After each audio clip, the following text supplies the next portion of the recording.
guys, welcome back to Rocket Gyan, my fellow space tubers. So today we have a very exciting and the most awaited launch of this year, probably um, the March 2020 rover or the Perseverance rover. So what do we have in store for us? What does this have in store for us, and what is it all about?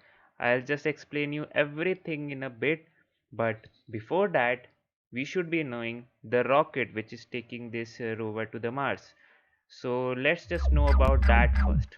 So here we go, guys. So we have the Atlas V rocket taking this rover to the Mars, and so here we have Atlas 5 541 configuration. Okay, so I'll tell you what that configuration means. First of all, let's just have a look at the rocket itself.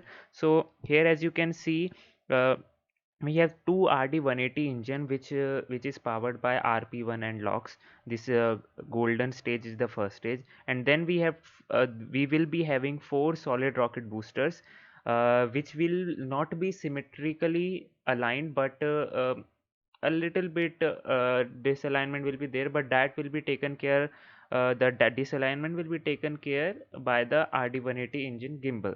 Okay, so that's the Atlas 5 boosters first stage. These are the solid rocket boosters, and then we have the Centaur stage, which is the second stage basically. And this Centaur stage has RL-10 engine, which basically runs on liquid hydrogen and liquid oxygen. And then as for the spacecraft, we have the rover itself, and we have a 5 meter fairing. We don't have a 4 meter fairing, we have a 5 meter fairing. Okay, so 541 is the mass, and is the configuration. So it can take 3.5 tons to GEO, and 541 to geo transfer orbit, and low earth orbit. That's the thing. And today we are going to, if I'm not wrong, to the Mars. And yeah, we don't have the configuration how much it can send to the Mars, but yeah. So we have this 541 configuration. So 5 will be the payload fairing size, as you can see. 401 here it is written, but we will be having 541. 5 will be the payload fairing size. 4 will be the number of solid rocket boosters attached, and the 1 is the number of Centaur engine. So we have two engine Centaur also there, means the second stage 2 engine also there, but that is very rarely used, and it was only once used in during the Boeing Starliner test flight. Okay, so yeah, that's it about the rocket itself. So let's just have a look at what the rover is all about. So hi Vaibhav, Bhasin. Yeah, everything is great about this mission. Basically, this mission is very cool. Just can't tell you how much cool is it. So let me just tell you everything about it, and then you will also get to know what it has in store for us. So the name of the rover is, as we all know, the Perseverance rover, which will seek the signs of ancient life and collect rock and soil samples for possible return to Earth. So this is the main mission: collect rock and soil samples for possible return to Earth. This does not have any mechanism to for the return for the taking the sample. It does have mechanism for taking the samples, but it does not have any mechanism for returning it back to the Earth. So we will have a future mission around, the NASA is targeting around 2030 for the return mission. And by that time, another thing which will be sent there, and which will collect the samples which it will drop, and then it will take it, and then finally it will send back to the Earth. So yeah, and one more interesting thing, it has the Mars helicopter. It will be a technology demonstration mission, which will basically tell that yes, drones or the helicopters can also work in this on the Mars. So this will be like this, as you can see. So it won't be having any as such scientific instruments on it. It will just have one camera which will basically tell the rover to be which will basically map the surface so as to better plan the you can say the driveway for the rover. Okay, so and yeah, that's the thing about that. It is basically a technological flight. As the Mars atmosphere is very thin, we all know that, so that's why we need something to wait a sec, guys. uh, yeah, so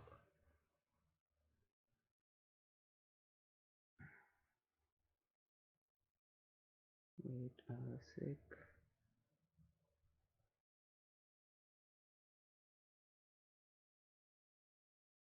So yeah, here we are, guys. So guys, so let me just tell you about the mission itself. So what will be the mission and what is the rover? So first of all, what will be the timeline and overall mission profile? Let's just see that. So first we'll have the launch from the Atlas V rocket, which will put into a direct trajectory to the Mars. It won't be having any earthbound maneuvers. Then we'll have a cruise and approach stage wherein there will only be nothing. The engines won't light up. Engines will light up, basically it has thrusters which will light up only when if we need any correction maneuvers for correcting our flight path. And then we have finally entry, descent and landing, both these all things happening at the same time. And this landing will be most probably, not most probably, it will be very similar to the Curiosity landing with the sky crane kind of a thing. And then we'll have a finally uh, surface operations. Okay, so we know about the launch, as we also, so let's just have a look at the cruise approach stage. So these are the solar panels, and if you can see, these are the thrusters here which will basically help it to perform any correction maneuvers if required. And this is the heat shield for entry. So this will be the cruise phase, in which this is how it will happen, guys. Right now Earth at launch and the Mars at launch. So as you can see there, this is not the you can say the closest alignment of the planets. As you can see, the Mars is at here, Earth is here, and the closest you can say the closest alignment will be when the Earth will be here, but it does that is not the case for this. We basically plan a maneuver which is the most efficient, fuel efficient, and that maneuver is called Hohmann transfer maneuver.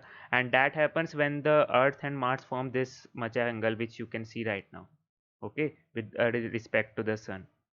So yeah, that will be that thing. So it will so right now the configuration of the planets is like this, and finally the rover will be launched from Earth today, and it will put it into a direct trajectory to the Mars. The rover will follow this orbit, this path from here. These, what is TCM and TCM? TCM is the correction maneuvers, if you trajectory correction maneuvers, if I'm not wrong. First will be performed at 15 days after launch, second will be 60 days after launch, and then third will be there, fourth, 5 and 6. And basically we also have a backup maneuver if required, if anything goes wrong. Okay, and then finally when it intersects with the Mars orbit, Mars will also be there to you can say welcome it or to capture it, not to welcome it, basically to capture it. Yeah, so that's the cruise stage we have, guys. So now we can have a look at the landing. That's a very interesting thing here. So guys, as you can see, when it will land, first of all, this landing sequence is very similar to Curiosity, but the landing will not be similar to Curiosity.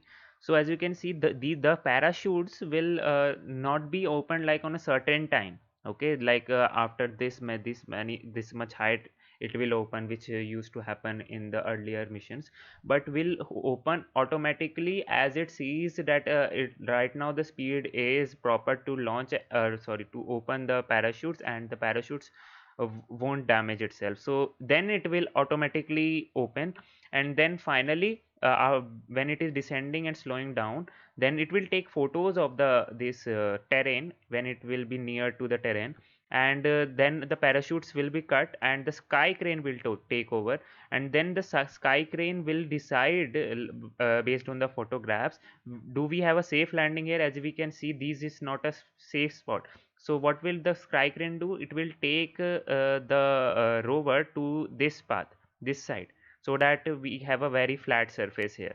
And then finally here, as we can all see, the crane will uh, crane will lower itself, and then finally we have a touchdown. Once we have a touchdown, the this engine stage, you whatever you can say, the engine stage will detach and then go away. So that's the thing. So here's we have guys uh, no, no. So descent, so here 1000 miles it will detach, the service model will detach, and uh, 10 minutes before reaching the atmosphere, the cruise stage ejects and burns up. This is the cruise stage which was responsible for correction transfer trajectory transfer trajectory correction maneuvers. And then the guided entry will happen at this much altitude, which will be around 1000 mile or 1609 kilometers. And then it will guided entry, separation, cruise, balance, mass device. uh, okay, so it is right now balancing. Now an instrument on the heat shield medley measures how hot the spacecraft gets at this time, and then it will again, and then when the outside the heat shield reaches around 3800 degree Fahrenheit or 2100 degrees Celsius during the re-entry into the atmosphere. As you can see, the altitude is decreasing and decreasing. Now the brakes, friction in the atmosphere slams on the brakes. The spacecraft slows from 13,200 to 1000 miles per hour, which means 5.9 kilometers per second to just 0.45 kilometer per second, and just because of the deceleration caused by the atmosphere. Then after that, once it reaches the thicker part of the atmosphere, the capsule shape and mass offset keeps the air pressure low on one side, producing lift, which will produce lift, which will basically try to give us more time to slow down. And then finally the parachute pops out from the ground, slowing it to 9% of its original speed. Okay, so then after that, heat shield will go away. As you can see, the after at 8 kilometers above the surface of the Mars, the heat shield pops off and drops away, and then that's the work of the heat shield, and that's why we just get it off. Then 5 seconds later, the radar system begins to calculate speed and altitude, which determines when to start the powered descent. Start too early and the spacecraft will run out of fuel, and too late and the spacecraft won't have enough time to stop.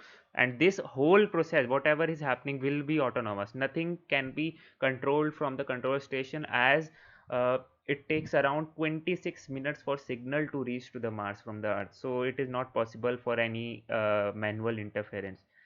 So then finally we have a free fall. Take a deep breath and commit to brief free fall. 80 seconds after heat shield separation, the back shell and the parachute separate and fly off of the descent stage. For engineers, it's like jumping out of a plane for the first time with the rover tucked underneath. The descent stage is now on its own, about a mile up, traveling at 1070 miles per hour, about 280 kilometers per hour. Then the retro rockets fire. All 8 retro rockets fire, doing a divert maneuver to get away from the departing back shell and parachute, so they don't crash with each other. Okay, and this will work, and finally here comes the sky crane maneuver. Thinks of a large crane lowering a steel beam of a skyscraper to the ground. As the rover separates, the engine slow it down to 1.7 miles per hour or 2.7 kilometers per hour. So this is the sky crane descent. As you can see, it is slowly dropping the stage, and finally we will have a touchdown. Once we have a touchdown, we detach all those strings, and this crane just flies away to destruction. And then here we are again on the uh, Mars with the Perseverance rover. Okay, so that's the thing about landing. And then finally for the surface operations we have this thing. So we'll be landing at Jezero crater, which will be marked by X mark here, and then the tubes which you are seeing right now here are the sample tubes. It will collect here one here, and then come back and keep there, and then one here. It will collect a sample and then come back and keep there. So that's what it's have right now. And it does have many others mission, basically, that if you can say the science instruments. If I can make you see, so wait a sec guys.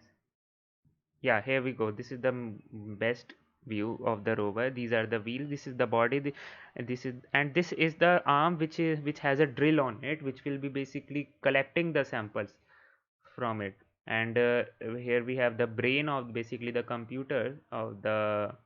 So what is the processor? The processor is the radiation hardened central processor with power.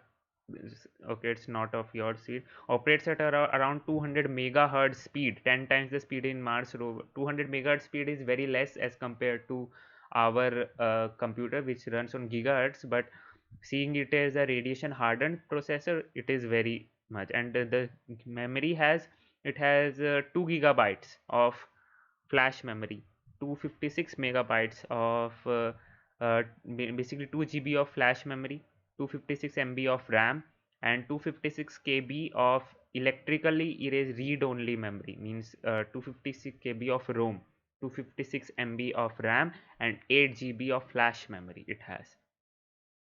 So yeah, that's what the brain of, you can say.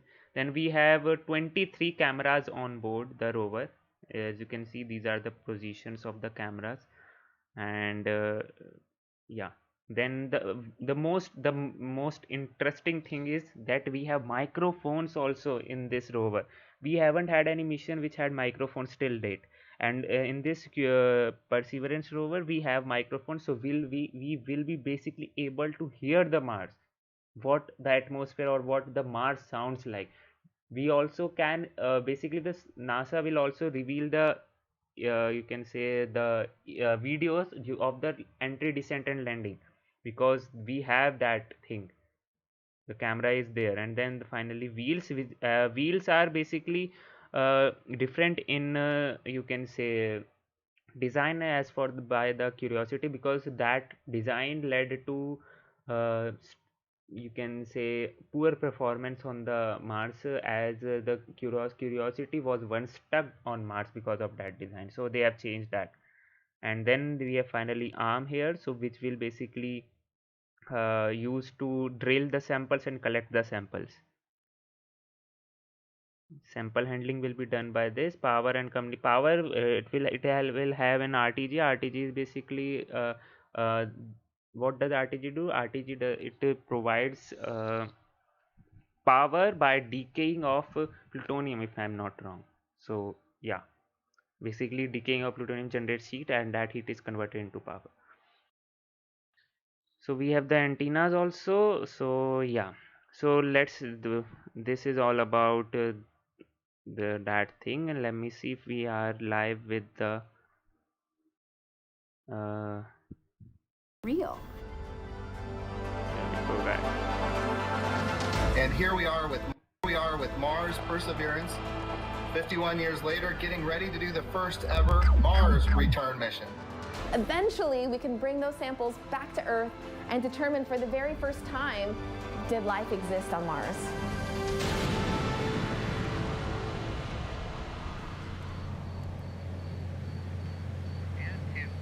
In less than an hour, NASA's 300 million mile journey from America's shore to Jezero crater on Mars will begin with the launch of this Atlas V rocket into space. And at the top of that rocket, with a beautiful sunrise and shrouded by that protective fairing, is the Perseverance Rover headed to Mars, ready to ride a column of fire and smoke on its way to the red planet. What a beautiful morning here on the Space Coast.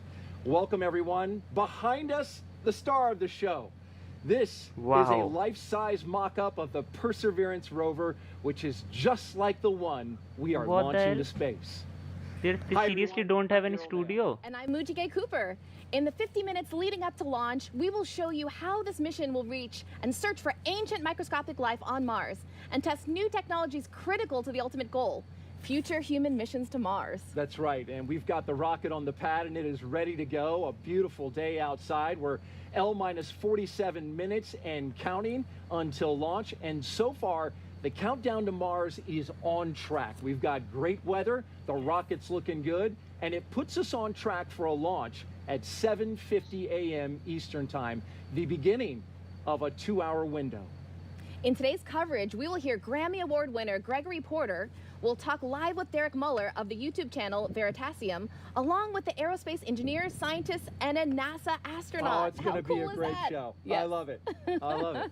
And we have teams from coast to coast, folks, helping us count down to Mars. We will go live to the Atlas Space Flight Operations Center, just a few miles away from us. And we'll go live to California, to the Jet Propulsion Laboratory, where the Mars 2020 mission team is standing by to communicate with Perseverance after it gets to space. And of course, we are here to tell you what the Perseverance mission is all about. It's an exciting day for all of us here. So we want to walk you through what you will see next during the countdown and the rocket launch. So let's send it over to Joshua Santora and Mick Wiltman, who are with the ULA and Launch Services program teams. Gentlemen. Hey, good morning, Daryl. I'm Joshua Santora, and I am here at Atlas Space Flight Operations Center, joined by Mick Waltman from NASA's Launch Services Program. Mick, you excited to go to Mars? I am excited to go to Mars this morning, Josh. This is a great day. The sunrise out there looks awesome on this rocket, and ready for a great launch today. Thanks for having me on the show. Man, happy to have you along, providing a ton of good context as we go through. Before we dive into the story of Perseverance, we want to give you a preview of what's ahead today in the countdown. Things really got going this morning just after midnight, actually, and Atlas V is just about ready to fly. In a few more minutes, we're going to get the final check of the weather, and that weather report should be coming back really positive. It's been great all morning. We have the terminal count ahead after that.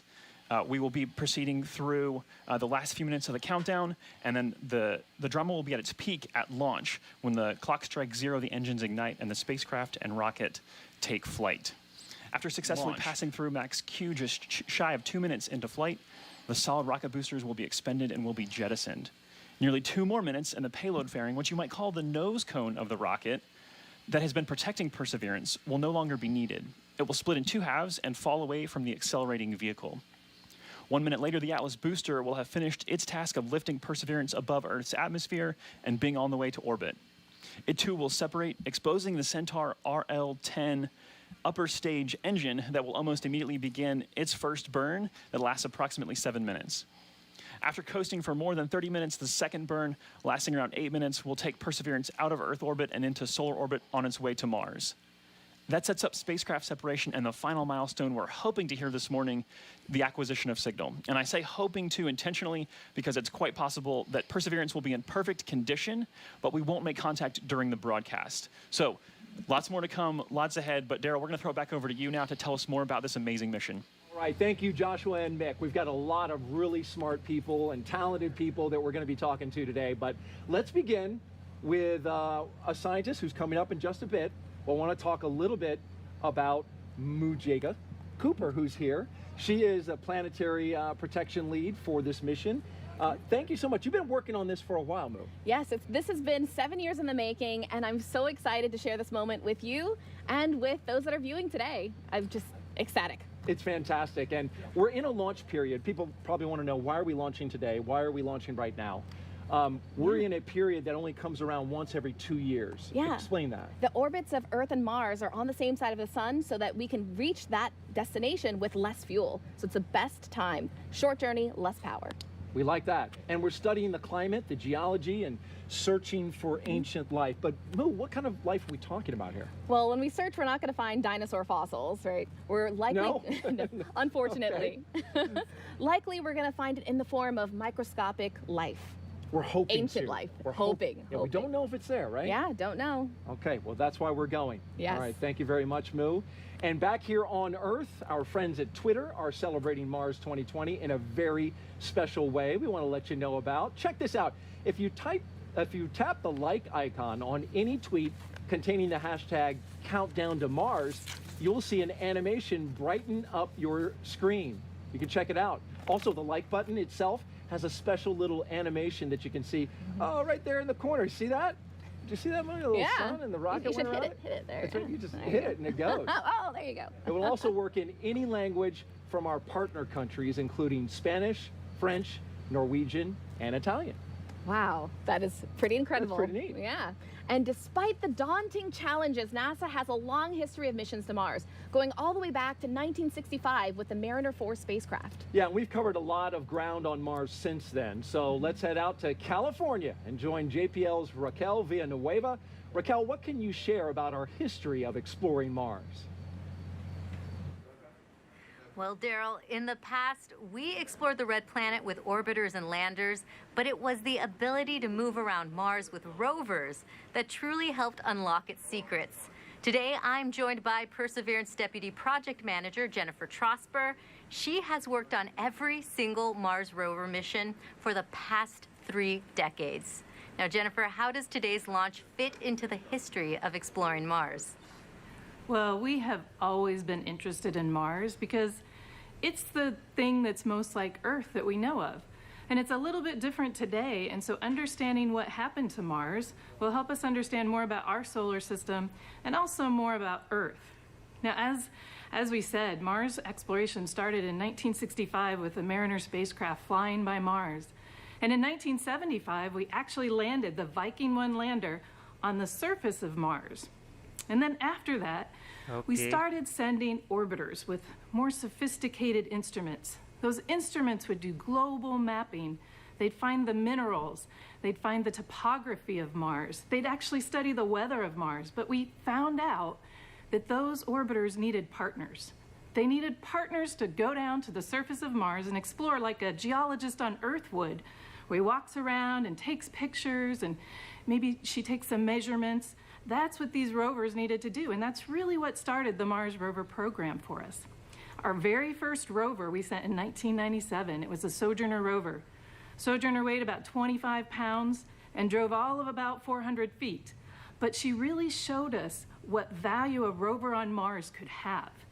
And so then the Mars program started the Follow the Water theme to try to understand Mars better. And the first 2 rovers that were sent to Mars to follow the rover were Spirit and Opportunity. They landed on opposite sides of Mars in 2004, and they drove 30 miles combined. And they both found evidence that there had been water on Mars in the past. But we still weren't sure whether that water fostered an environment that was good for life. And so then we sent Curiosity in 2012. The Curiosity rover was big, it had a big robotic arm, it had a drill, it had a science lab in the front. And Curiosity was trying to understand the habitability of Mars. Could Mars have ever fostered life? Could life have ever grown on Mars? And within months of Curiosity landing on the surface, she actually found an ancient habitable environment on Mars. But we still don't know if life ever did form on Mars, and that's the goal of the Perseverance mission. Wow. Thanks, Jennifer. And now that we understand how each rover mission helps shape the other, let's get to know Perseverance. You know, Mars is the closest place that we can reach with robotic exploration that we think had a really good chance of having ancient life. The Perseverance rover will land at a location called Jezero Crater. Jezero Crater is a very interesting place. It's a crater that once held a lake. There are a lot of craters on the surface of Mars that could have once hosted ancient lakes, but not every crater that we think had a lake actually preserves evidence that that lake was there. It had an inflow channel and it had an outflow channel. That means it was filled. The crater was filled with water. In Jezero, we have probably one of the most beautifully preserved delta deposits on Mars in that crater. The major goal of the Perseverance mission is to investigate astrobiology on Mars, and in particular, to address the question of whether life ever existed on Mars. The Perseverance rover starts with a design that's very similar to Curiosity, but we've added to it a whole new set of science instruments. And these science instruments were purposefully selected to help us in the search for biosignatures. We're going to be taking microphones with us. For the first time, we're going to have that human sense on another planet. Perseverance carries with her a grand experiment in spacefaring technology, a helicopter, the name of which is now Ingenuity. One of the major upgrades that Perseverance has from Curiosity is that it's able to self-drive for a distance of up to 200 meters per day. As the rover is driving, it's literally building the map of the road it's driving on Mars. Scientists for years have told us that to really unlock the secrets of Mars, we have to bring samples from Mars back to Earth. So what Mars 2020 is going to do is to drill samples, put them in small tubes. We're going to seal it in its own individual tube.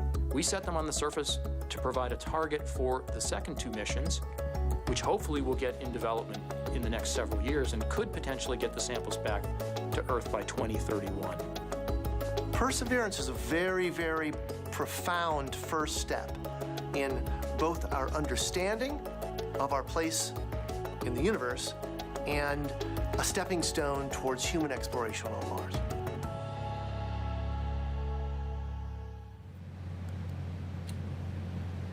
And a great breakdown of the rover there. Welcome back to the Kennedy Space Center in Florida, where our next Mars rover will be propelled into space by an Atlas V rocket. And the man who leads the company tasked with safely getting Perseverance off this planet is Tori Bruno. He is the CEO and president of United Launch Alliance. We appreciate you being here, Tori, this morning.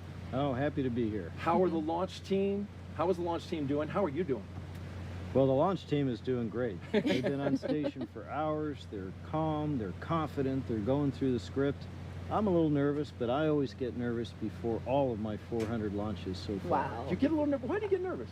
Well, you know, a rocket is such an incredibly powerful and complex machine. Everything has to go right. Nothing can go wrong.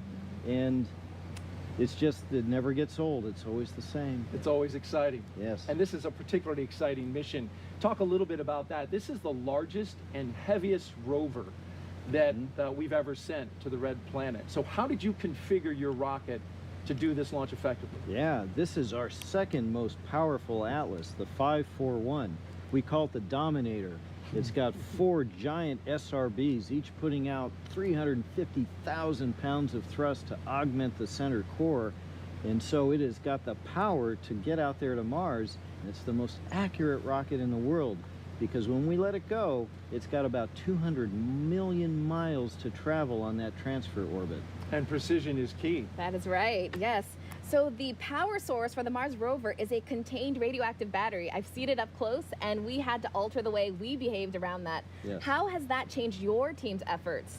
Oh yes, the operations around that are completely different. Now, we have a lot of experience with these. We've flown all of America's RTGs, and we're the only provider that is certified to handle them. But, you know, it is still 11 pounds of plutonium, as you saw. And in this particular case, the one very special thing was to install it in the VIF, where we would normally never breach the containment around the spacecraft, because it has to be clean and biological free. But we created a portable clean room and brought this nuclear battery out and installed it in the machine while keeping everything perfect. Awesome. Can you explain what the VIF is, actually, before I let that go? The VIF is the Vertical Integration Facility. So these rockets are so gigantic, we build them in a factory, but we can't assemble them there. Atlas and Perseverance are standing 20 stories proud right now on the pad. So they come to Canaveral in pieces on our rocket ship, and then we assemble them in the Vertical Integration Facility. And normally the last thing would be to bring an encapsulated, under the fairing, perfectly clean and prepared spacecraft and put it on top, which we did, but then we opened it to install the MMRTG battery. And that came late in the process, and that was intentional. Yes. You mentioned there's a certification for who certifies the rocket? So NASA certifies the rocket, and then NASA and the Department of Energy certify a provider like us to handle a nuclear payload because of all these special requirements. Very good. You know, when you were preparing for this mission, you couldn't have imagined, a year ago that you would have a coronavirus pandemic wreaking havoc on this state. How did you handle that, and how did you overcome it? Yes, well, you know, the one big lesson learned here is you can't buy back time. So when this broke out, our response was early, it was aggressive, and fortunately it was effective. So we did all the things you might be familiar with. You know, we wipe down every surface every hour, we deep clean every evening, we are wearing PPE, we have our teams spread out. We actually change the flow of the work to keep our people safe, but to also keep these vitally important missions going. And of course, I can't say enough about our team. They're so disciplined and so courageous to persevere through all of this, and now to make our third launch under all of these mitigations. I'm just so proud of them. Well, Tori Bruno, CEO of United Launch Alliance, we appreciate you being here, sharing your knowledge with us. Good luck with the rocket launch today and enjoy it. Thank you very much. Go Thank Atlas, you. go Perseverance. All right. The countdown to Mars is well underway. Let's go to our launch commentator team for an update on the pre-launch efforts and a weather forecast. Joshua? Hey, thanks, Moo. Operations this morning have been really pretty quiet. Mick, can you tell us what's transpired to get the rocket to the point that it is today, right at this moment? Yeah, actually, Josh, it's great to have a quiet countdown this morning. That means really good things for us here in the ASOC. But the teams did come on station today about midnight. They got on station, started configuring the launch vehicle, getting it ready for fueling, as we've been listening to them fuel the first stage Atlas with LOX and the second stage Centaur upper stage with cryogenics. The team continues to do that. They've checked out the avionics, the electrical systems. They've also done a flight termination system check with the range. So all systems are looking nominal, and the team is now currently in their T-4 and holding, and just assessing the telemetry and the launch vehicle as we get ready to lift off this morning. Yeah, and it is a programmed hold, so this is part of the plan. This is not anything going wrong. We do have a 2-hour window today, but everything is charging ahead towards that 7:50 a.m. Eastern liftoff time. We want to introduce you to a few of the teams involved this morning. We want to start with the U.S. Space Force. They're responsible for the range operations and weather activities. So, Mick, tell me about the range really fast before we get this weather briefing in just a few seconds. Yes, the United States Space Force is responsible for public and personnel safety here at Cape Canaveral Air Force Station and Kennedy Space Center, where we're launching from. So a very important part of the mission today. They are one of 5 teams that are working with us to launch Mars Perseverance on its way this morning. And an important part of that, not only public safety, but is they also do weather for us to make sure that everything looks good. As we saw that sunrise this morning come up right behind, everything is looking good. So. RC, LC, that one. RC, conduct weather briefing on Channel 8 weather conference. Roger.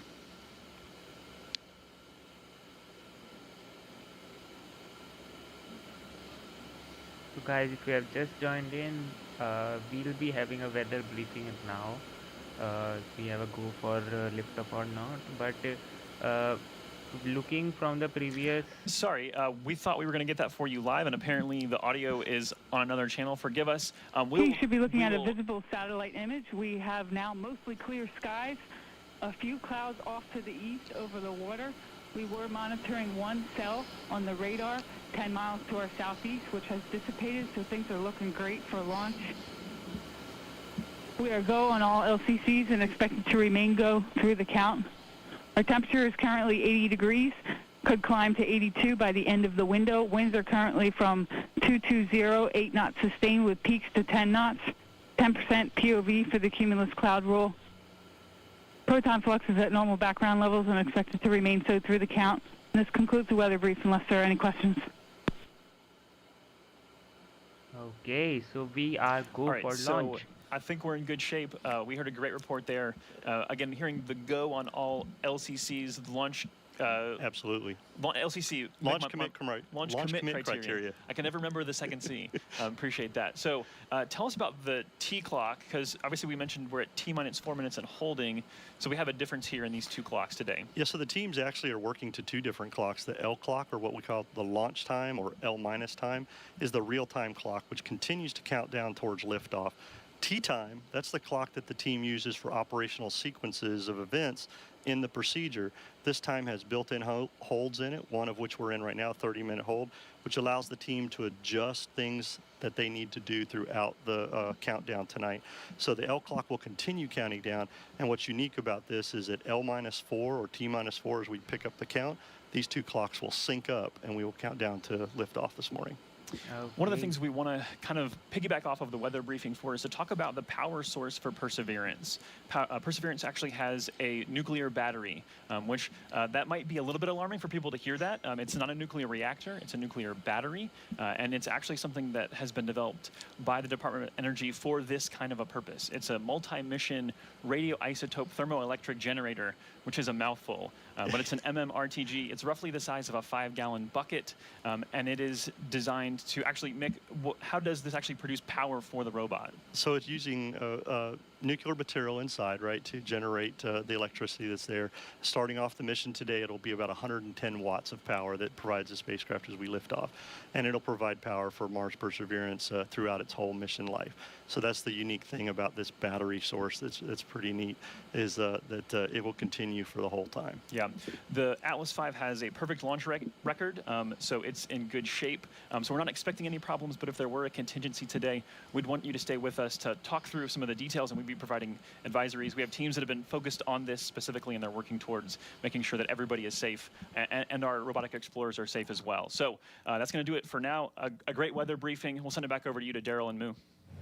Thanks, Joshua. With the countdown to Mars well underway, we want to take a moment to honor our country with the singing of America the Beautiful. We are proud to present to you now two-time Grammy Award-winning singer Gregory Porter. Okay. The beautiful baritone voice of Grammy Award-winning singer Gregory Porter. That was outstanding. It was so emotional. If really I great. could launch the rocket right now after that, see some rockets, red glare, I say it's perfect. Thank you very much, Mr. Porter. We appreciate that. So, Perseverance will seek to unlock many mysteries about Mars, but remote scientific instruments can only go so far. Joining us now to talk about returning Mars samples back to Earth is Dr. Lori Glaze, Director of NASA's Planetary Science Division. Thank you so much for joining us today. It's my pleasure. Happy to be here. Yeah. First, can you talk to us about the value of studying Mars samples here on Earth? You bet. So one of the most exciting parts of this mission, of course, is that we're going to drill samples that we're going to go back to Mars and pick up and bring back to Earth.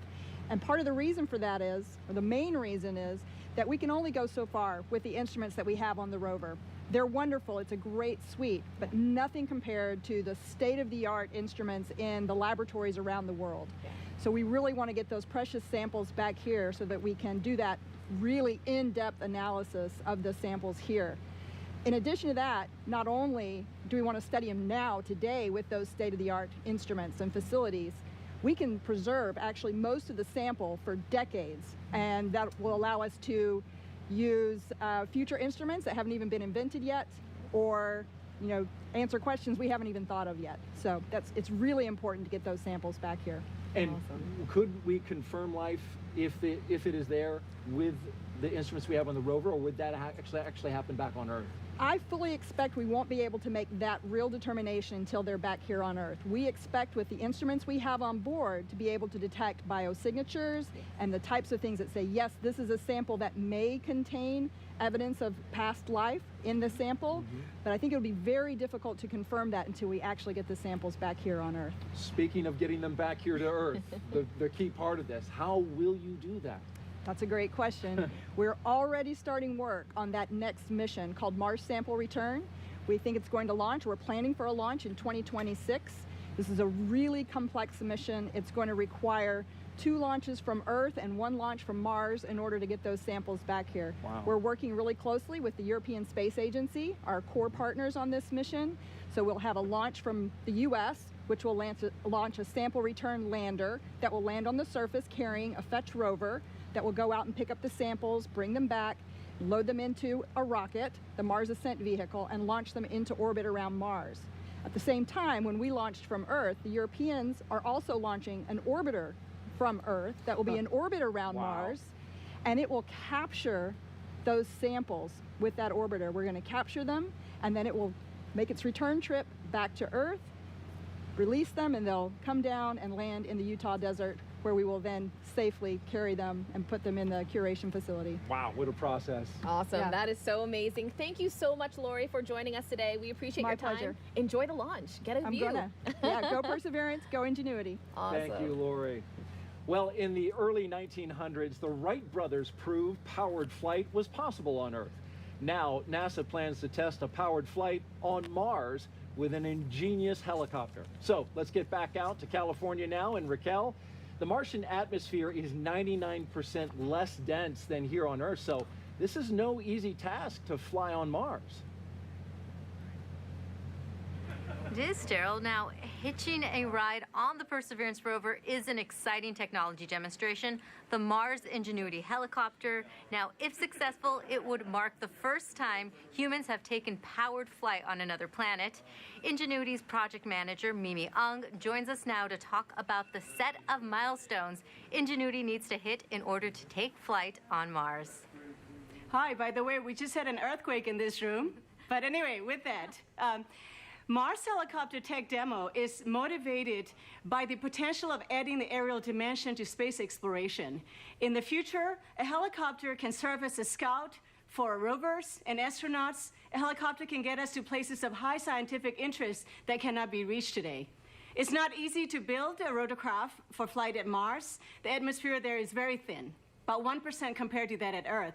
So a helicopter for Mars has to be very light and have a rotor system that can spin very fast. Behind me is the full-scale model of Mars helicopter Ingenuity. It's very light, 1.8 kilograms, about 4 pounds. It's capable of flying through the thin atmosphere of Mars and is capable of surviving and operating autonomously.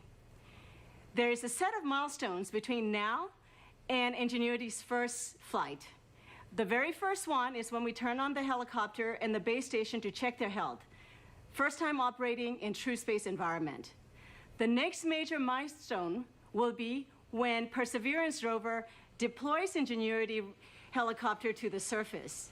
The deployment will also mark the first moment the helicopter starts to work on its own in a standalone manner. It will never return to the rover.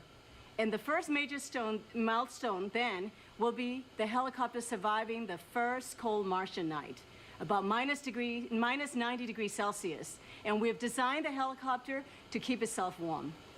So we've planned for up to 5 flights in the 30 Martian days that have been set aside for our flight experiments. The flight data we get from the helicopter will inform our team the health of the helicopter and performance of each flight. The data could also include a few color photos. First ever photos of Martian terrain taken from aerial vantage. That would be true icing on our cake.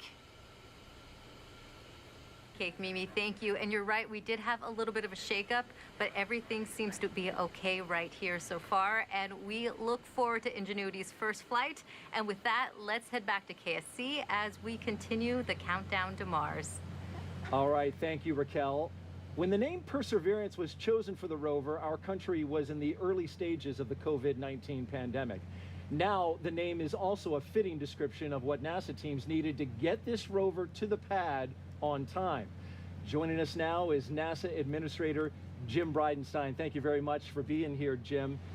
Perseverance is meaning a lot, and that includes recently a 3.9 earthquake that we have reports of in California. Yeah. We just saw our own Mimi Ung. She said things were rattling there. So we are persevering a lot. Good thing we're not launching from Vandenberg today. You're absolutely right about that. Things looking good here in Florida. I want to ask you, why did you choose to move NASA forward on this launch in the midst of a global pandemic? Oh, well, there's a number of reasons, but I think the biggest thing is, the public wants to see the United States of America and our international partners do stunning things. And we have a history of doing amazing things in the most challenging times. And this is no different. So look, here's the other challenging thing with Mars in general. We can only go to Mars once every 26 months when literally the planets are aligned. And if we miss this launch window, it would cost us $500 million to store this vehicle for the next 2 years. And so there's a lot of reasons to go forward. Some of it is financial. The NASA budget. And then the other big reason is Americans want to see us continue to do big things. I want to be really clear though. We have made sure that all along this process, if somebody didn't feel comfortable working on this project, they had the option to not work on this project. And I will tell you, we didn't find that very often, if at all. Mm-hmm. I will also say that our highest priority was the safety of our people. And we wanted them to know that if they come to work, they're going to be safer at work than they would be if they stayed at home. and of course the personal protective equipment, the social distancing, the changing of schedules in order to minimize people working on the vehicle at one time. All of these things were put into place as protective measures, but it is true, the name Perseverance, which was given to this robot by Alex Mather, who's a 7th grader in Virginia. This is all about perseverance, and going to Mars, as you said, going to Mars is all about persevering in general. Doing it now is more persevering than ever before. Real quick, we've got a launch, of course, counting down. How are you feeling? Well, nervous as always. This is a lot of money at the top of a rocket, and of course not just the money, but the entire life's work of so many, thousands of people. So look, it's going to be a good day. We're knocking on wood, but it's going to be a good day for NASA. Thank you very much for being here, Jim. Appreciate Always. your leadership. Thank you. You bet. All right. Thank you so much. We are now at L-14 minutes and counting. Let's check back in with Joshua and Mick to get an update on preparations to launch the rocket. Joshua, there's an important poll by the Launch Services Program happening soon, right? Yes, absolutely. So the countdown is continuing. Obviously, a status report, we heard them talking about the earthquake, and everything is still good. We're hearing that on the back end that things are proceeding well. No major issues or hiccups because of that. Everything going well. The savvy viewers out there will notice the clocks in motion, 2 clocks actually. The countdown clock there behind Daryl and Moo is at 4 minus and holding, at T minus 4 minutes and holding. But the clock on your screen now is the L clock, and that is continuing to count down towards that 7:50 a.m. liftoff time. Yeah, that's exactly right, Josh. As we talked earlier, the L time is the real-time clock that continues to count down to 0. At T minus 4 and counting, the 2 clocks, the T clock and the L clock, will sync up as the team continues to work their operational sequence events and the procedure. So the team is very focused this morning. As you already mentioned, the earthquake that was brought up, the team has assessed that and looked at it, and they're doing a great job and getting us to 0 this morning. So we mentioned the U.S. Space Force as one of the 5 teams earlier, and next up we have the NASA Launch Services Program team responsible for managing the launch, and we're going to hear a poll here from the NASA launch manager himself, Omar Baez. He's going to poll his team for their readiness to be able to report out in just a few minutes. So he's very punctual, so this should be coming right on time here in just a few seconds. Let's listen in now. So guys, this poll is basically needed to ensure that everything NLM on the NLM net is going fine. Currently working, no issues on the range or the launch vehicle. Weather is green, 10% chance of violation, and winds aloft look good for the entire window. The spacecraft did experience some earthquake activity at their control center in Pasadena, but appears to be ready to proceed. And with that, I would like to poll the team for final launch poll and spacecraft configuration. NASA CE. NASA CE is go. SMA. SMA is go. SMD. SMD is go. NASA Mission Manager. NASA Mission Manager is go. LSP. LSP is go. Copy. NASA team is ready to proceed. All right, so we heard NASA team is ready to proceed.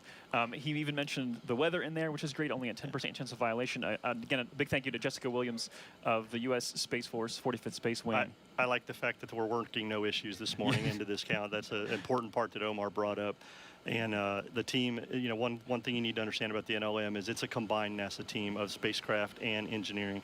So hearing all those goes is good this morning. Yep, and we're going to keep moving because we got a lot to do still. We're going to throw it back out to you, Daryl. All right, thank you very much, Joshua. Our NASA teams across the country overcame challenges caused by the COVID-19 outbreak, as you've heard so far, to get this Mars rover to the launch pad on time. We are about to hear from workers at centers in California and Florida who took every imaginable precaution while managing to get this vital work done.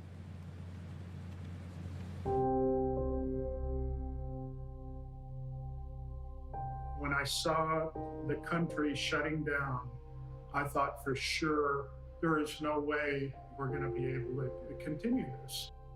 It's something that nobody expected. It's something nobody could plan for. Rather than your first priority being mission success and getting to the launch pad, your first priority immediately gets displaced, and it's now the safety of the people. I was seriously thinking Mars would be Mars 2022. It took a lot of work to put stuff together in order to keep momentum going, to keep people working safely, keep them healthy, and to keep the project on schedule. There's no doubt that working in isolation, not virtual isolation, but in physical isolation from everyone else, is a challenge. It's hard for me. I have 2 young kids. Sometimes I'm not able to focus or listen probably as well as I would want to. A lot of our work was occurring in a clean room anyways, but that meant that even before we entered the clean room, we had to find ways of ensuring that we were not putting ourselves or others at risk. Most of the time for these missions, our relation with the spacecraft customer is incredibly important. So usually we're able to be here working beside them on their equipment and making sure that all of their needs are covered even before they ask for it. It is a challenge, but we're used to meeting unique requirements here at the hangar, and we pride ourselves in our flexibility. This is just another mission, just with a different set of obstacles that we have to overcome. It might not be, like a broken rocket, but it's it's got its own challenges. Our job is to go into the unknown, and this is just another example of the unknown. How to make this job happen when you're doing it largely through a computer screen. I asked the team a couple months ago if they would like to do something to kind of symbolize and mark these challenges that we faced, and they designed something that we called a COVID-19 Perseverance plate that's now affixed to the port side of the rover. It has a globe representing all of us that face this challenge together, the spacecraft leaving the Earth on its way to Mars, and all of this supported by the now familiar staff and servant of the medical community. And we hope that this mission, in some small way, can inspire them in return. Pretty much everybody that I've talked to that's associated with the mission has said the same thing, which is you could not have come up with a better name than Perseverance. We have persevered through this. Nobody's given up. We won't get this mission done. We will get it done through the pandemic. I think it's a really important symbol of humanity, hopefully persevering through this great challenging time that we have right now.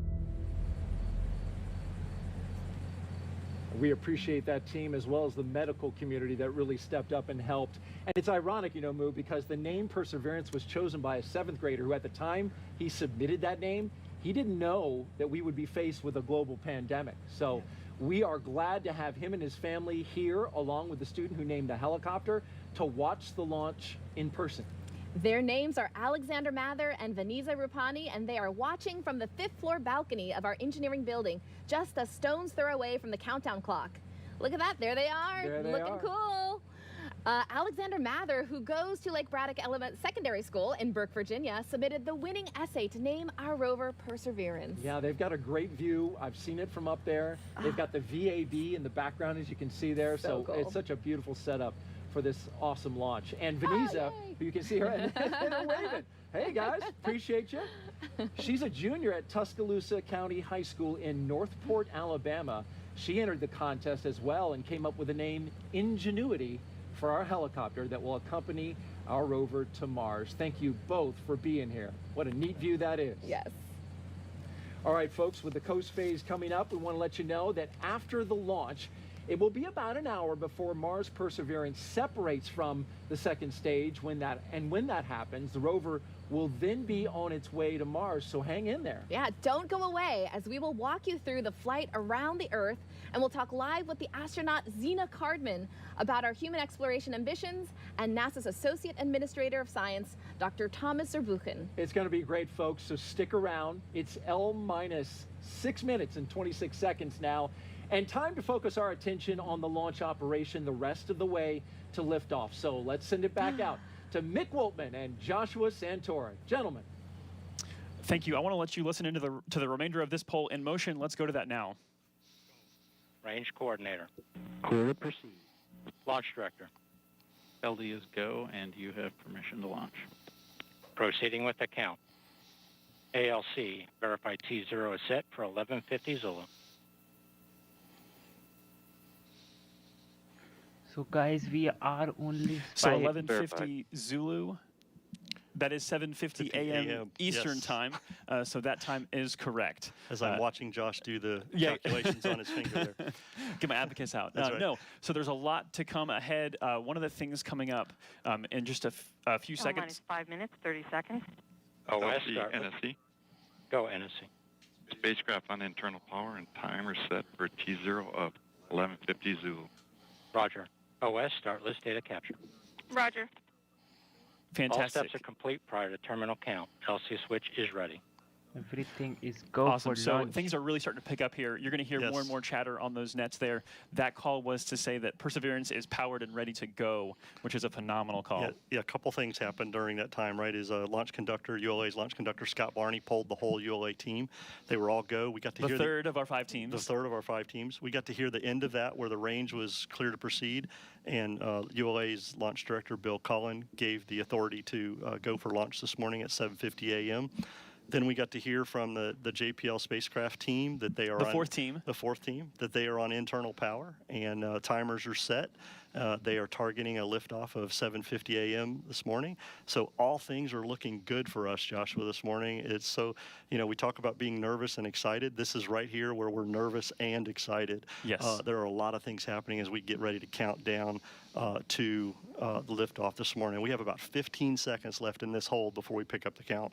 Yeah, we're going to listen into that. The 5th team, the one we haven't mentioned yet, is the Department of Energy, who is responsible for the MMRTG, the power source for Perseverance. 3, 2, 1, mark. And here we Awesome. go, So this is guys. now the terminal We countdown. are T-minus 4 minutes from the launch. Are you excited, guys?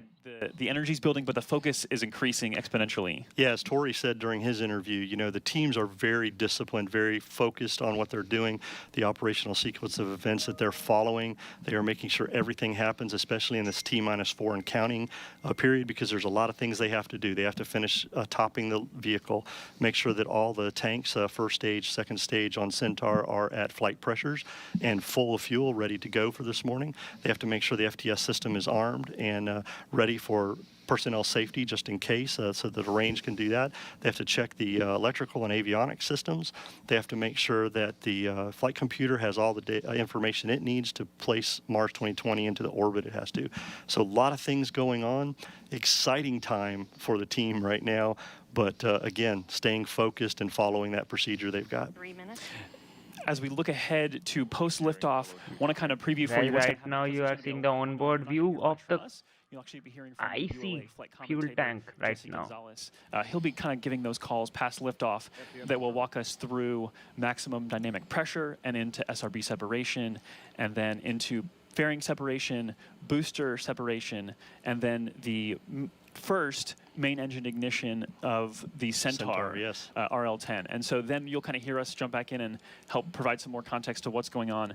We encourage you to stay with us for the rest of the show, though. There's a ton more content we have to bring you, and we are far from over. Want to emphasize that the countdown to Mars is not done at 0 today. The countdown to Mars ends in February, when Mars 2020 safely delivers Perseverance and Ingenuity to the surface of the red planet. So we're going to let you listen in now and enjoy the last couple minutes of the process of launching a rocket. So guys, here we are on the launch pad, and we are just 2 minutes from the launch. 1 minute 59. And vehicle internal. 1 minute 55. Vehicle is Launch on sequence internal power, 1 and minute 50. we are go for launch. Securing Centaur LO2. So there we heard the fueling is 1 wrapping minute up there. 40. Yep, fueling is wrapping Launch up. enabled. Team is gone. Launch enable's 137. done. Launch conductor sequence is ready to go. They're getting ready to turn the vehicle over to auto FPS sequence at T-minus 31 seconds. So that's a big thing that they're getting done here.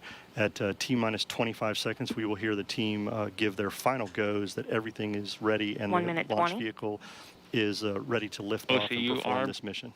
SCS count 1 started. minute 15. Produce ECS for launch. Roger. 1 minute 10. Vent valves locked.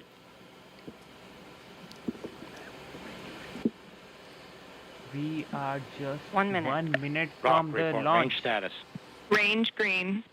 That's good to hear, Joshua, right That means there. public safety there is accounted for, the FTS system. There you see on your screen a beautiful shot. The skies look great. There is little wind happening. You'd be able to see more of the venting. If there were wind, the trail of that venting. So we're ready to go. And actually, that's an important point. The reason we don't see that venting is the vent valves have been locked up to put flight pressure into the tanks. And as we just heard, they're stable at step 3, which means the tanks are ready to go. And here at about 5 seconds, we will hear the team ECS reduced for launch. Give their final go. 25 seconds. Status check. Go Atlas. Go Centaur. Go Mars 2020. Go There humanity, we go. We're guys. ready to go liftoff this morning, Joshua.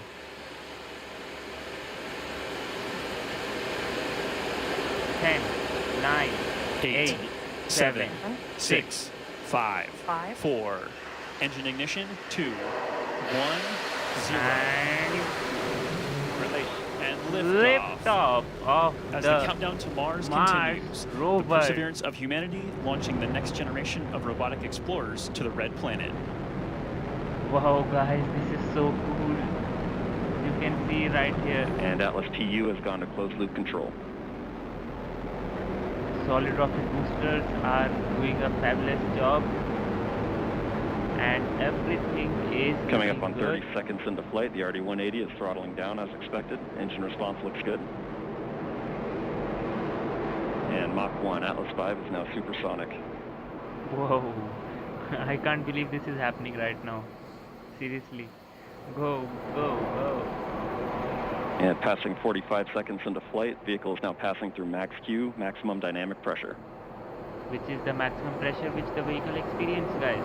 If it passes through this, then almost the vehicle is very rigid in structure and won't explode, you can say, because of the structural loads. And passing 1 minute into flight, the RD-180 is throttling back up as expected. Engine response looks good. At this time in flight, the SRB chamber pressures remain nominal. The RD-180 pump speed and fuel injector pressures are responding well to demands on the engine. Standing by for SRB burnout shortly. Yes, guys, now the SRB separation is the first thing which you will see now. This rocket is very fast. And we have burnout on all 4 SRBs. Burnout pressure signatures look good. Standing by for SRB jettison shortly. So guys, now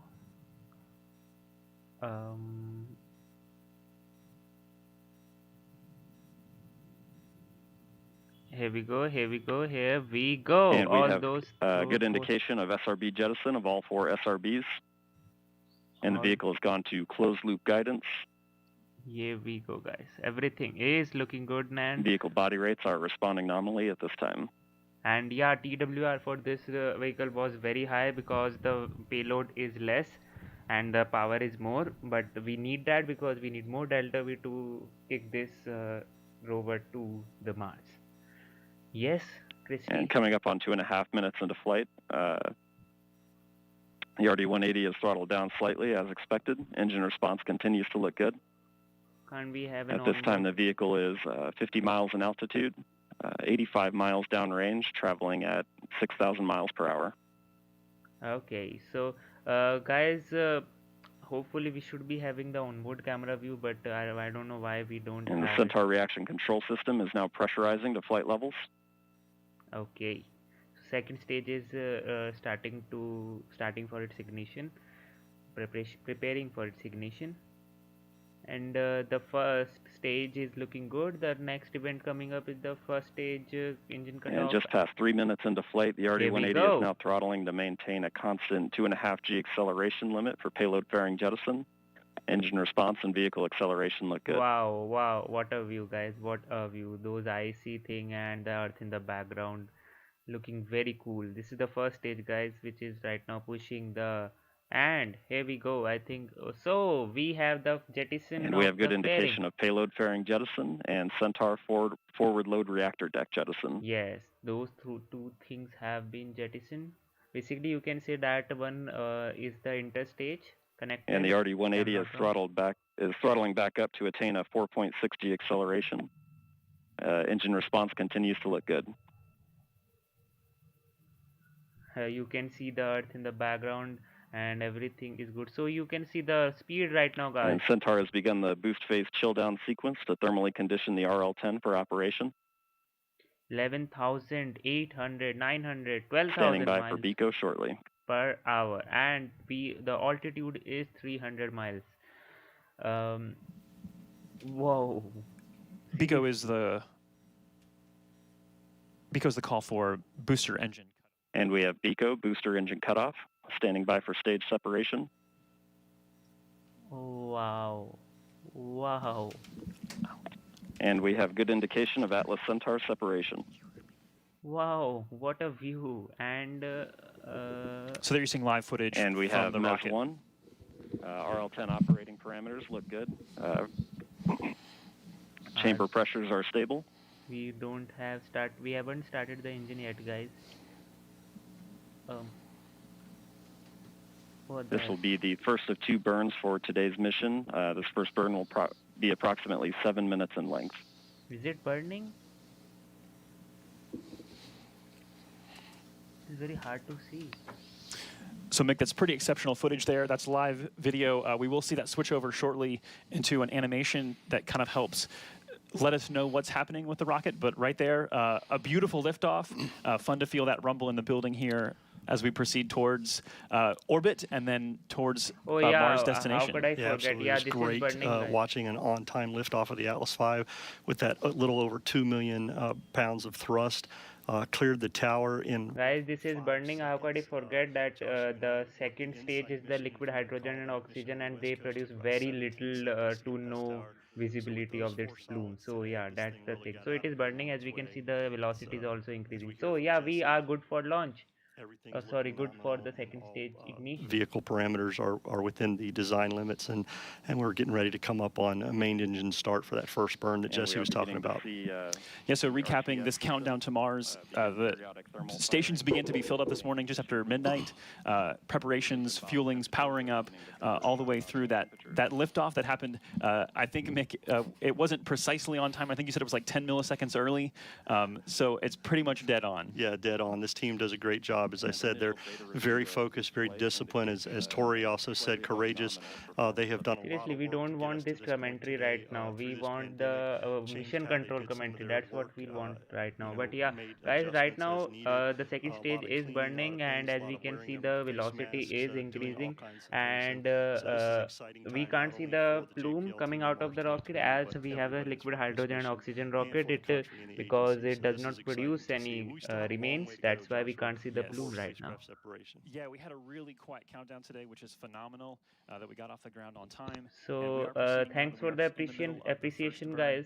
I really appreciate it. And now I think we have an engine shutdown. We switched to a TDRS compatible data format. TDRS overall telemetry quality is very good. The space tracking system.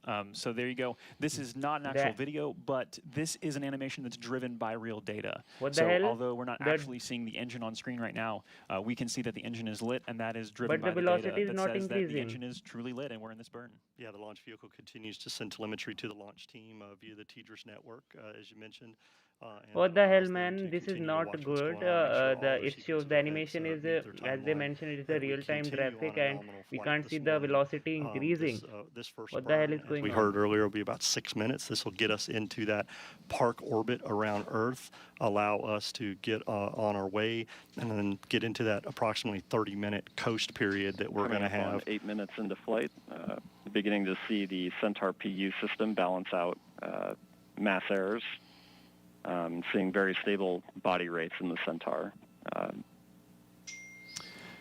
So we've mentioned 5 teams at play, and although if you were watching, hopefully you got a chance to see this in person, if not on camera, it's easy to kind of say, oh, it's over, like job done, but all 5 of these teams still very... Guys, I think the velocity telemetry, I don't know what happened with the velocity telemetry, but here you can see the perigee altitude in the top left, top right corner.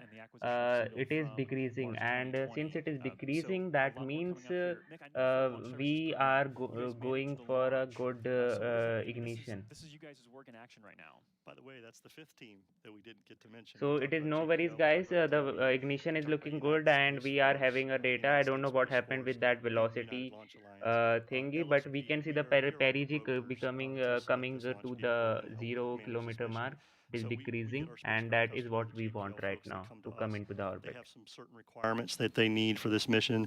The launch services program made up of engineers and flight analysis folks, and they look at everything, they help define those requirements, and then we go out and procure a vehicle from a commercial partner.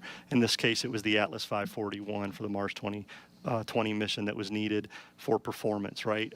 As you and I have talked over the last several days, Josh, one of the things that was important for us to look at was that performance, to be able to get Mars 2020 onto that transfer orbit into solar orbit to intercept Mars in 7 months. It's kind of analogous to a football game, right? With a quarterback trying to throw a pass downfield.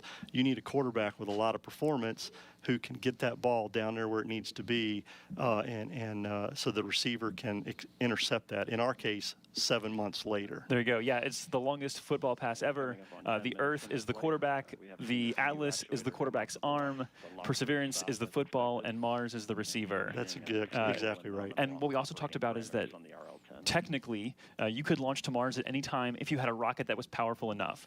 But this is the launch period every 26 months or so, as we've talked about, that makes the most sense because you require the least amount of energy to get to Mars. Right now, the Perseverance is approaching the 0 kilometer mark, and once it is above 100 kilometers, and then we will be hopefully in the orbit. 541. But we heard Jim Bridenstine, our NASA administrator, tell us that if we didn't make this launch period, we would be down for roughly 26 months, it's right? Tough. So the period started July 17th and goes to August 15th.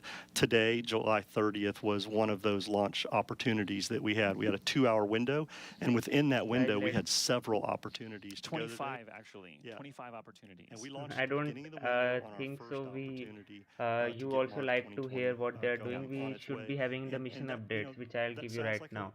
So guys, here we are approaching the perigee altitude at minus 100 kilometers right now, and everything is looking good.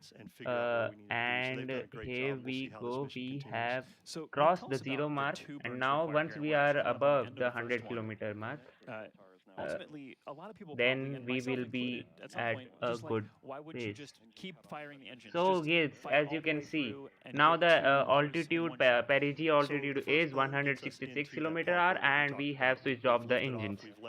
So we can see the apogee. Apogee is basically the highest point into the on the orbit, and it is 250 kilometers. The perigee is 167 kilometers. It is the lowest point of the orbit, and since it is above 100 kilometers, we can safely say that it is in a stable orbit. Now it will experience some coast phase, basically try to align itself in a direction, in a location on the orbit where it can again fire up the engine so that it can put itself into a direct trajectory towards the Mars. Also, this is necessary so as to, you can say, that check some instruments like working correctly or not. Right now the thrusters must be working, so All right. Thank you very much. Great launch and great job, guys. Back outside now to recap. An Atlas V rocket carrying Mars Perseverance Rover launched on time from the Cape Canaveral Air Force Station at 7:50 a.m. Eastern Daylight Time. Incredible. After the rocket took flight, it separated from the first stage and was then boosted into orbit by the Centaur's second stage.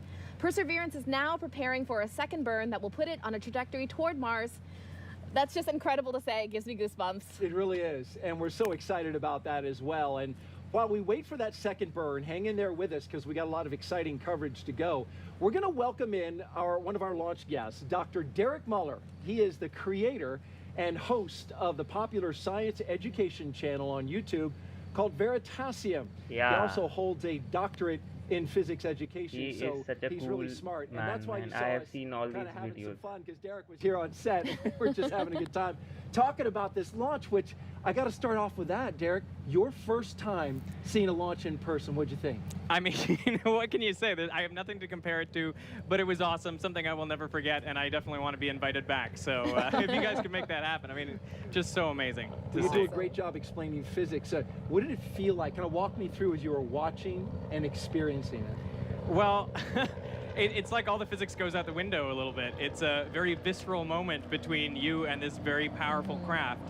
I think it's just amazing all the, the engineering that goes into making something that's that powerful and yet that controlled, Yeah. and to witness that is phenomenal. And then to feel the rumble of all that sound as it hits you, I found it an incredibly emotional experience. It's almost unbelievable to see it taking off. It's very surreal, that's for sure. Nice. What excites you the most about the Perseverance rover? Well, the Perseverance Rover is going to do a lot of great science. So I'm excited, for example, that it's going to cache samples that we're going to bring back. Super excited that we're actually going to have samples from Mars in our hands. And I think that may clinch whether we can see that life is actually there. But I'm also super excited about Ingenuity, about the helicopter, which I got to visit out at JPL before it was strapped to the underbelly of the rover. And to think about flying a rotorcraft in, another world, essentially, in a place that only has 1/100th the Earth's atmosphere. It seems audacious, and I am impressed and amazed, and I can't wait to see if it works.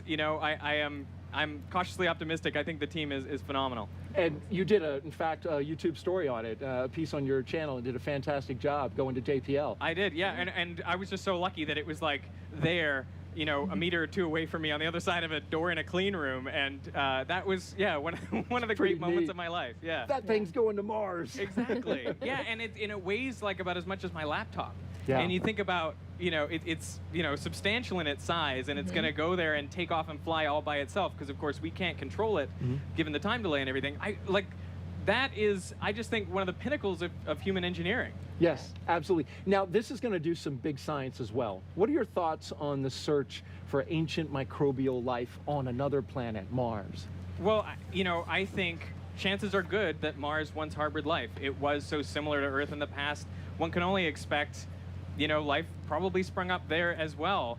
But I'm really excited for us to get that confirmation, because I think it really transforms our ideas about life and how frequent it is. Right now, all we have is this sample size of one Earth with life. If we find another one, that's 100% more information and data, and I think it's likely that life will not be exactly like ours. And I think it'll be fascinating, everything we can learn about other potential forms of life just by finding life on another planet. You seem to suggest that you think there is life. I do. I mean, you have liquid water for, I don't know how many, half a billion or a billion years. On Earth, that was enough to create life. So, the guess is that's not a unique thing, right? I mean, the scientific hypothesis is you run that enough times, it's bound to lead to life again in other circumstances. Dr. Derek Muller, we really appreciate you being here, YouTube creator with the channel Veritasium. We know you have a 2.5-week-old child that your wife is holding down. There are very few things that I could leave for, but this launch, that is one of them. Thank you so much for doing so. Get a selfie with our full-size rover back here. You see that? Please. I definitely will. Very good. Thank you so much. There has been a lot of anticipation by NASA teams leading up to this launch, but some won't be able to fully celebrate until the rover has safely landed on Mars 7 months from now. Raquel, you're there with the Mars mission team at JPL in California. How are they reacting to seeing Mars 2020 take flight? Well, Moo, it's been quite an eventful morning with the earthquake, but you could feel the energy building in the room in the run-up to launch. And now I'm with Bobby Braun, the Director for Planetary Science at JPL. Bobby, now that we've started our journey to Mars, can you tell me how you are feeling? Wow, it's a great day. We're all so excited, and to get started in this way and to be on our way after all this work that the team has gone through. It's really just fantastic. That's great. Now that Perseverance is off the launch pad, what are its next steps? Yeah, well, we're almost on the path to Mars, if you will. The launch vehicle has done great so far. Our partners at ULA are just fantastic, and we're very happy to be working with them and for them to give us this boost so far. But we still have to have another burn of our upper stage. We have to pass through the night side, or the shadow of the Earth, come out on the other side and find the sun and power up, and then establish contact with the spacecraft. And once we do, we'll truly be on our way to Mars. We'll have a spacecraft that's power safe, that we can communicate with, and our journey will really begin. We look forward to that. Thanks, Bobby. Now, Daryl, as Bobby mentioned, there's an excitement here in the room as the team looks ahead to the second Centaur burn.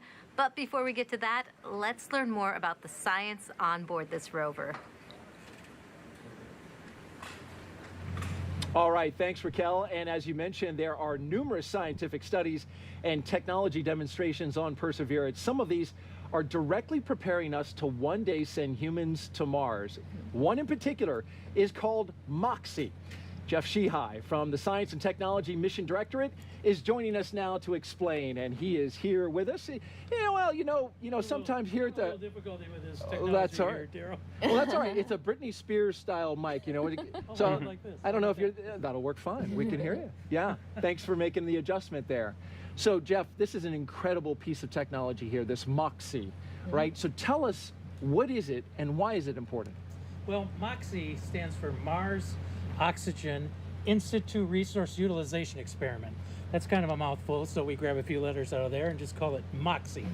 And I think the name Moxie has a certain kind of attitude that's appropriate for this ambitious mission to Mars. But what in situ resource utilization is utilizing the resources that we find at a destination to produce useful commodities.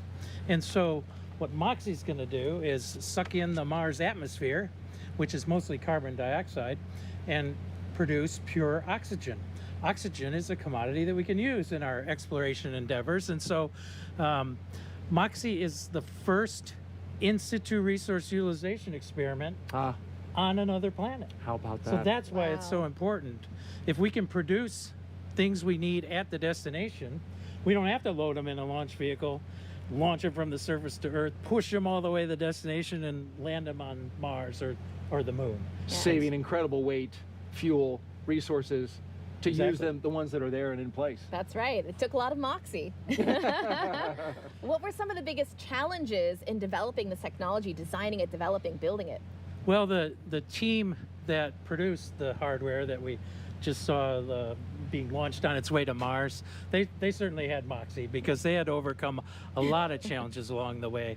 When you start to develop new technologies, you're working in a laboratory and you've got all the room you need usually, and you can build it big and heavy because you're not trying to make it look pretty, you're just trying to make it work, and you've got all the power you need, and you can control the thermal environment, and you can have teams of people come in and tinker with it and fix it when it breaks and all of that. So, but and you can probably see where I'm going with this.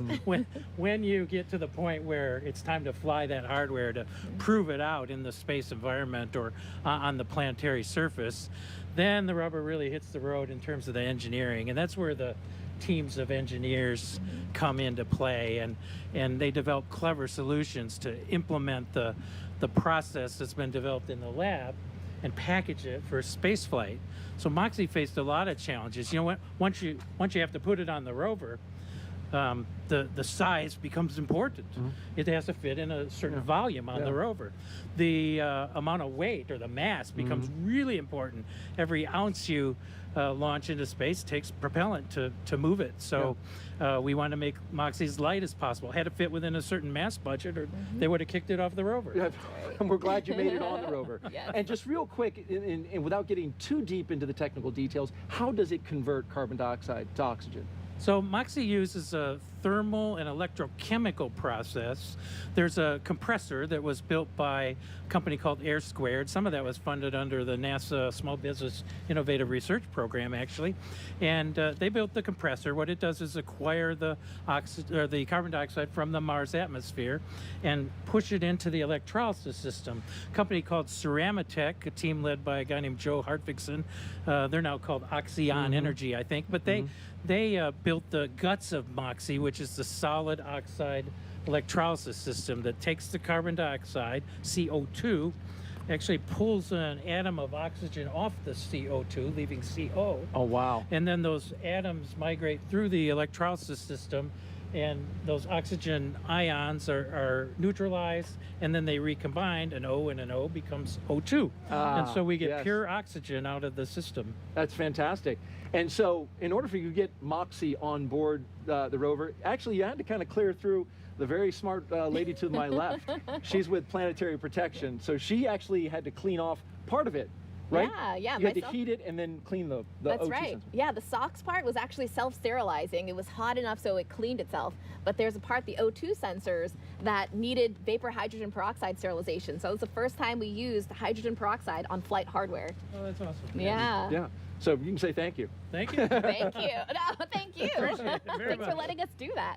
Well, you know, in speaking about the rover, Moo, what is it? You know, Curiosity told us that we have, or had at one time on Mars, moving water. That's so, right. so what is Perseverance going to do in terms of confirming whether life could have been there? Yeah, exactly. So the past missions set up the stage as far as understanding what could sustain life, and now we're actually looking for signatures of that life. And so some of the answers that you're looking for, which one are you personally looking most forward to? Yeah, I'm personally looking forward to seeing signs of life where no one will argue that it has a biotic source.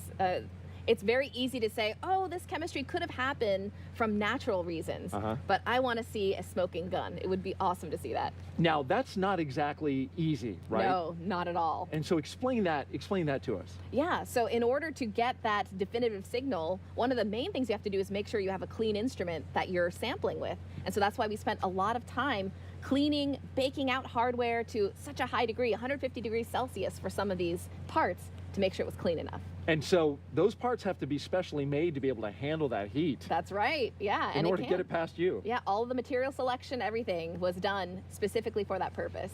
Where else in the universe, Moo, do you think we should explore for life? Yeah, I'm really excited about Europa. Europa has an ocean underneath a thick layer of ice. It has vents underneath that have a heat source, so there's a source of energy for possible life. Europa, a moon. Yes, a moon, yeah. Icy moons, that's the next place to go. It's interesting that you Dragonfly think that. I mean, mission it's a of very, NASA. very cold place. Yeah. You've got a rover in front of you that is I miniaturized. do. We have one that is behind us. Yeah. Right? And as part of this, you also had to make sure that that nuclear battery was installed. Exactly, Yeah, there it is. yeah, this bit back here. Tell me about how that worked, when you did it, and how that process was. Yeah, it was only a few days before this launch day. I mean, we just finished counting our samples just a couple of days ago. How about that? Yeah, so we had to actually alter the way we sample. We take wipes and swabs of every surface of the rover. But for this, we had to make sure our head was far back and we had as minimal radiation impact as possible. But we got it. It was super clean. INL did a great job. Everyone has done a fantastic job making sure this was as clean as possible. It's ready to go. What do you think about that full-size rover behind us? It's incredible. It's like, Yeah. hey, you should be up there. And apparently it is right to scale as you take a shot of it there. That's a beautiful rover. Well, it is. thanks for describing all that to us, Moo. We Yeah. really appreciate the time My pleasure. for you describing that. All right, back into the show now we go. Moving forward, of course, this is the countdown as we go up. You can see the Centaur there in the graphics as we are tracking and continuing to track Mars 2020 on its way. And when searching for the possibility of life on Mars, it's all about Actually, guys, what they were talking about the Europa mission, that will be a Dragonfly mission, in which we won't be having any rover, but we'll have a drone kind of a thing, which will have four, you can say, the rotors, which will basically make it move. Look for signs of ancient life on and Mars fly. can be a daunting task. It took 5 years to select a perfect landing site, and with us now is Katie Stack-Morgan, one of the project scientists who helped pick that location. Katie, can you tell us why we're heading to Jezero crater? Thanks, Raquel. There are many reasons why scientists are so excited to send Perseverance to Jezero crater, and why we think that Jezero crater is an ideal place to begin a Mars sample return campaign. At Jezero, we think that Perseverance can assemble a diverse set of samples that will help us resolve some of the most important questions about life beyond Earth and the evolution of planets over time. At Jezero, we know without a doubt that there was an ancient lake and river delta. And at Jezero, we have river valleys that flow into and out of the crater, and we know that that lake filled up with water and then overflowed. Life as we know it requires water to survive and thrive, and we think that Jezero has all the building blocks to support past life. At Jezero, we also have one of the best preserved deltas on the surface of Mars, and deltas in lake settings are ideal for supporting life. And the rocks that Perseverance will explore can tell us more about the possibility for past life on Mars. The rocks at Jezero crater are also some of the oldest on Mars, between 3.5 and 4 billion years old, and that's the same interval of time when life was developing here on Earth. So by exploring the rocks in Jezero with Perseverance, we have the opportunity to explore more about the development of life in the solar system and can answer some of the major questions we have about that fundamental question. Back to you, Raquel. Great. Thank you so much, Katie. And with that, let's head back to Kennedy Space Center. Daryl? Much, Raquel. We are back here at the Kennedy Space Center with our most special guest, Moo, and the Perseverance rover. Here it is, a full-scale mock-up of the actual rover itself. Well, Moo, here it is. Yes. And so we've learned a lot about this rover so far. So tell me, kind of describe from top to bottom what we're working here. At the top, you've got the mass cam, which is pretty tall, right? It is very it's tall. towering over your head. It is on a stage, but what does it do? Yeah, so it has a lot of fun components. Some of them are the Mastcam Z. Z stands for zoom, so you see those two stereo cameras. And there's also that eyeball, what looks like an eye, is actually a laser. It shoots at the rocks. A laser. A laser, lasers. And then depending on the signature that comes back, the spectrometer reads it and tells you what the geology is. And that's fantastic. Yeah. Some of the real exciting science, though, is happening right here on this part. This is the articulating arm that comes out, right, and then goes down onto the planet and starts drilling. Exactly. What all is here that's going to help us understand more about the geology of Mars, the climate, and whether or not there was life? Yeah, there's of course Pixel and Sherlock, the really amazing instruments that are going to tell us about the biosignatures. But in the middle, there is the coring drill. The real drill will have a drill bit, a coring bit, which is hollow in the middle. And there's going to be a tube inside. This is just a 3D printed version. And as it's collecting samples, it's going to have samples that go directly into the tube. Oh, you've got a tube there. Yeah, show that the camera 3D there. printed tube here. And it's going to go down the middle of the tube as it's acquiring the sample. Once it's done, it's going to dock with the bit carousel here. It's going to ingest the entire bit with the tube inside and the sample. It's going to rotate down to the belly, and there's going to be a little arm on the inside called the SHA, the sample handling arm, to manipulate